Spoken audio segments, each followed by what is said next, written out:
So there was your frame. Yeah, the toolbox or the tool bag that came in the back area here came with an air gauge.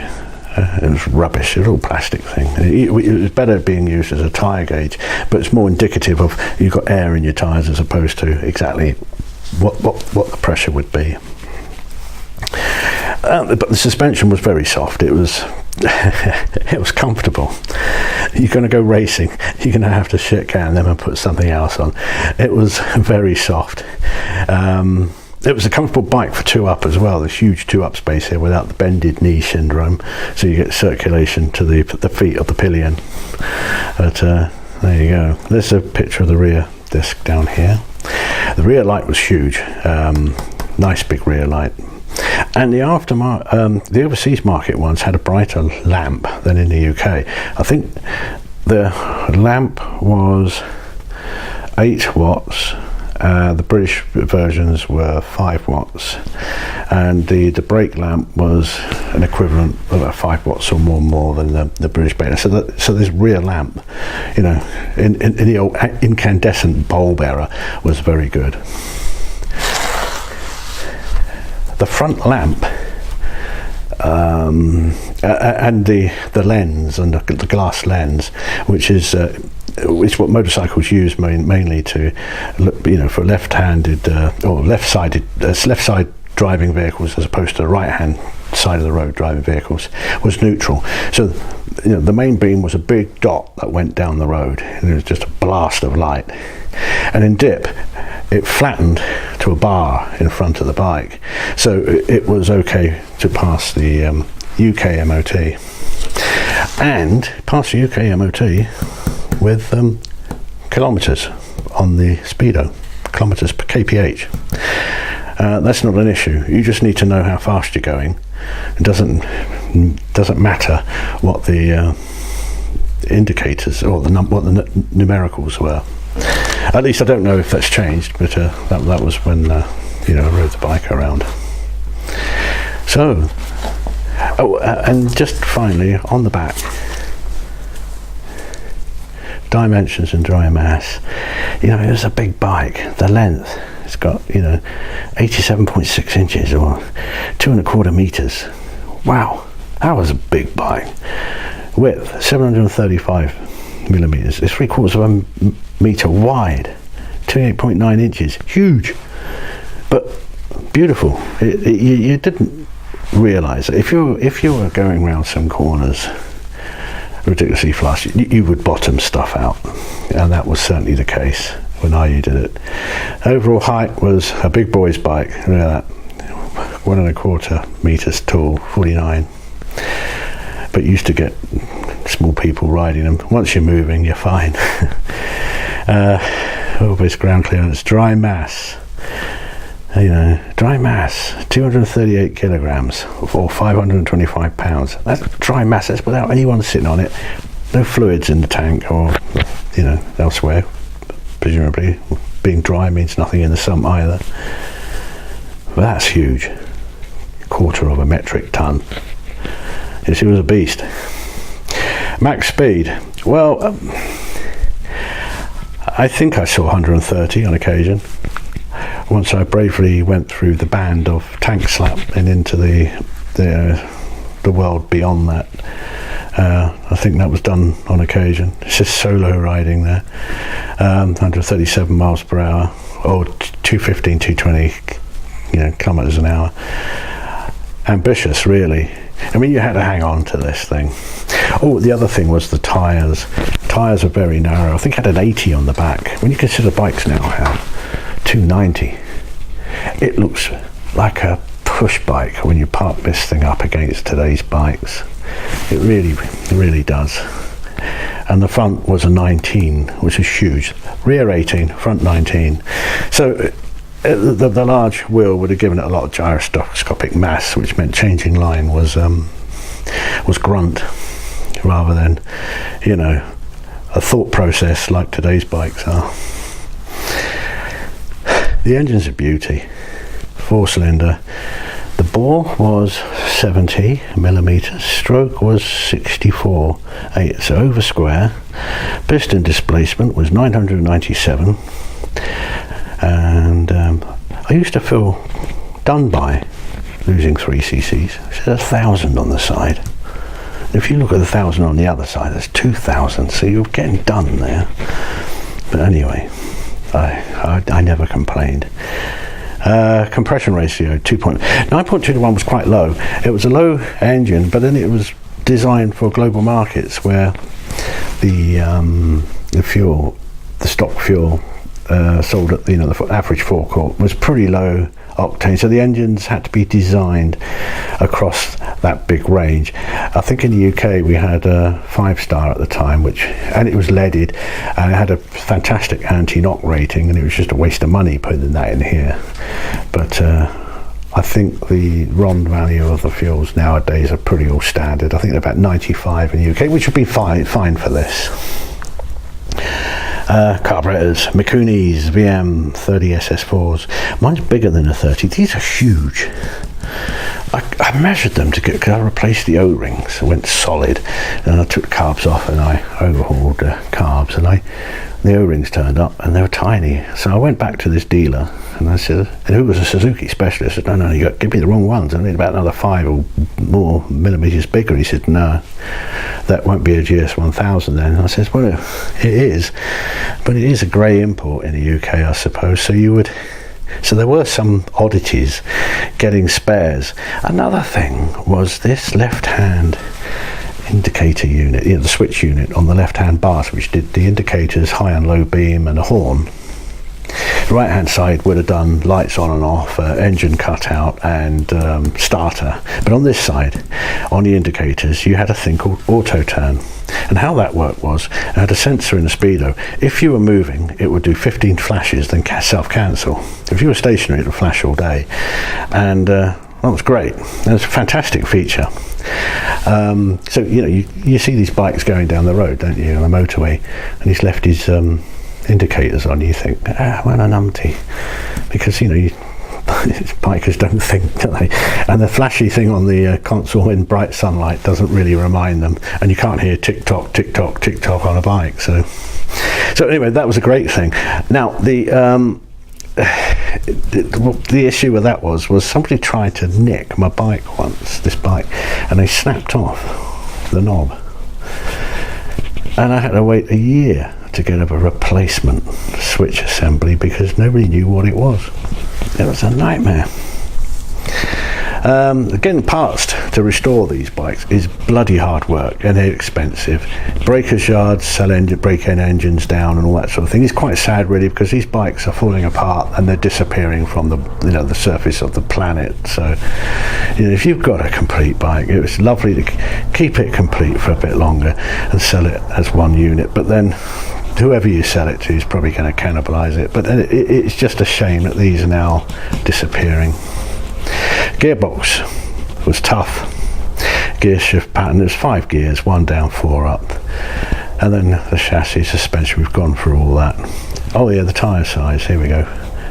Front, a 3.25 or V19 4PR. V19, 19 by 325, tiny. Rear, 4 by 18. You get push bikes, or the trail bikes, the off-road push bikes, maybe with tyres that big. Ignition type, transistorized, yay, see, that was good. I didn't know that when I bought it. I found all this out when I gave it its first service, and I was stunned. Fuel tank was huge, massive, 19 litres. God. That's why they give the dry weight up there. You give the wet weight and you're well over a quarter of a metric ton. And that's it. And it's always a sad thing. It's a beautiful bike. I was prompted to do this. I think a chap called Andy's restoring a GS1000 down in Tasmania, and I thought that inspired me. I would have gone to the grave without telling anyone about this. But it was a fantastic era. I put it in a big box. I made a massive box and shipped it out of Dubai when I left a couple of years later, and I moved back to the UK. And by then I think the Katana range was at its last breath, and the Suzukis were going into something else. The CB900s were turning into CBRs. You know, there were a line across the frame floors were going, you know, pretty much totally water cooled.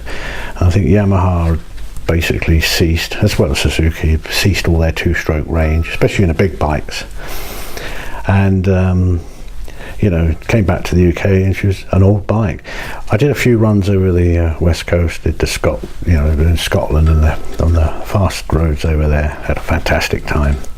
But I couldn't keep up with the CBR 600s and stuff. Those things were just phenomenally powered and very revvable. This thing was turning into a bit of a tank, and it was quite sad. So it kind of grew old. I looked after it. I didn't even have to change the exhaust system. I don't know if it was made of stainless, because that never rotted through. But the inside baffles started to fall apart, and you could hear things rattling around in there. And I think when we say 1980, we're 2018 now. We're 2 years away from 40 years. Well, next year being 2019, I suppose. That's 39 years. And life slides by, and you wonder, would it be great if I had this bike and I could take it for a nice bit of touring? This bike travelled around Europe with me, the UK.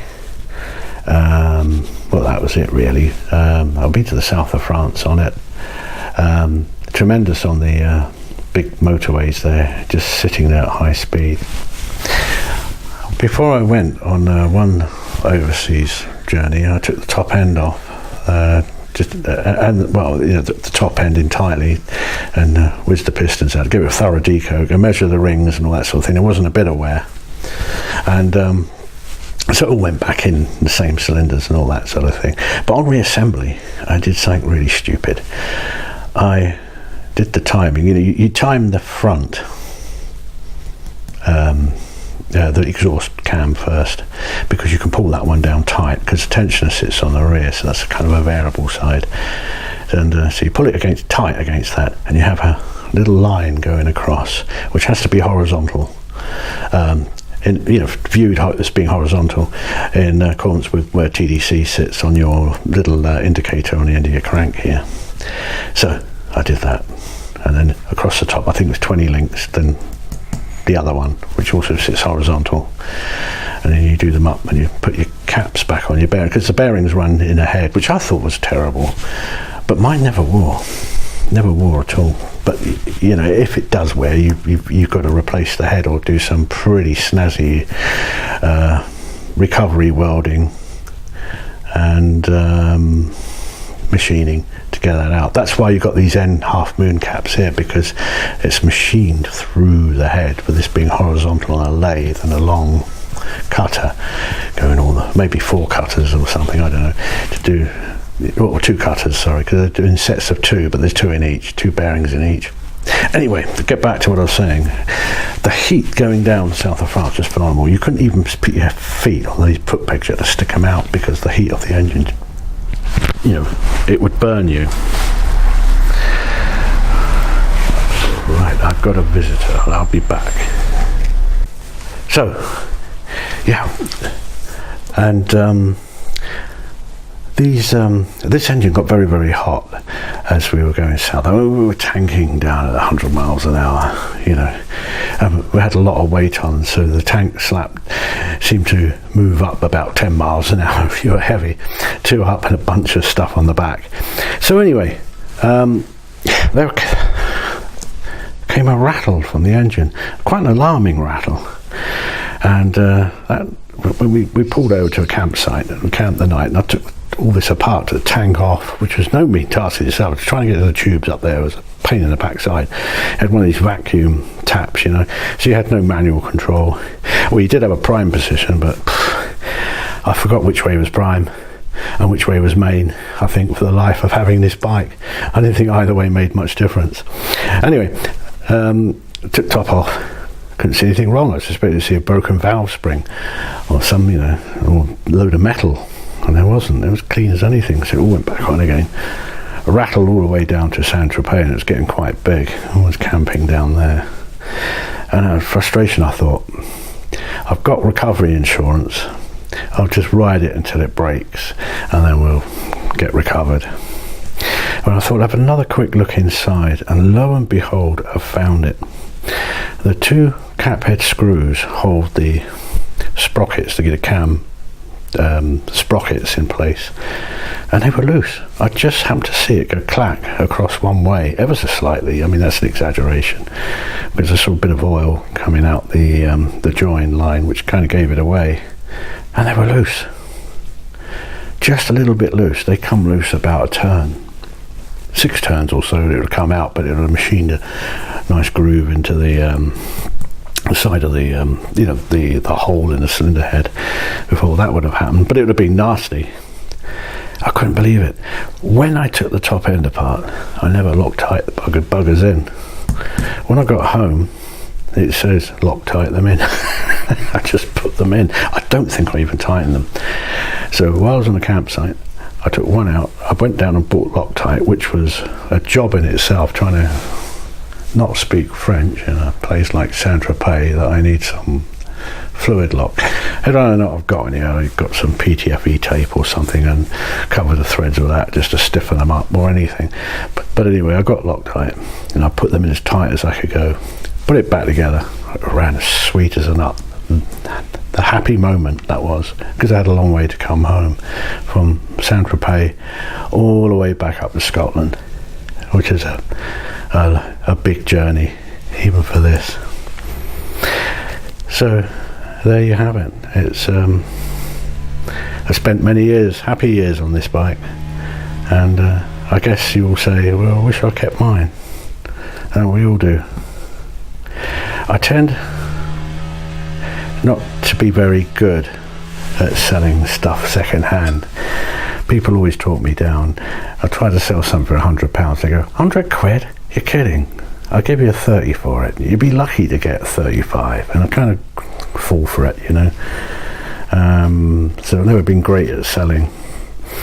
And as a result, you know, I've tried to sell this a few times. I wanted to buy a Fireblade or something back in the 90s, and I was going to PX this, and the dealer says, oh, I'll give you 500 quid, that's as much as you can get for these. No one's interested in these bikes anymore. And I said, I'll think about it. So I didn't sell it. But anyway, so the question is, where is this bike today? Does it still look like that, I wonder? Well, I'm going to break the video off and see if we can go and find it. Wish me luck.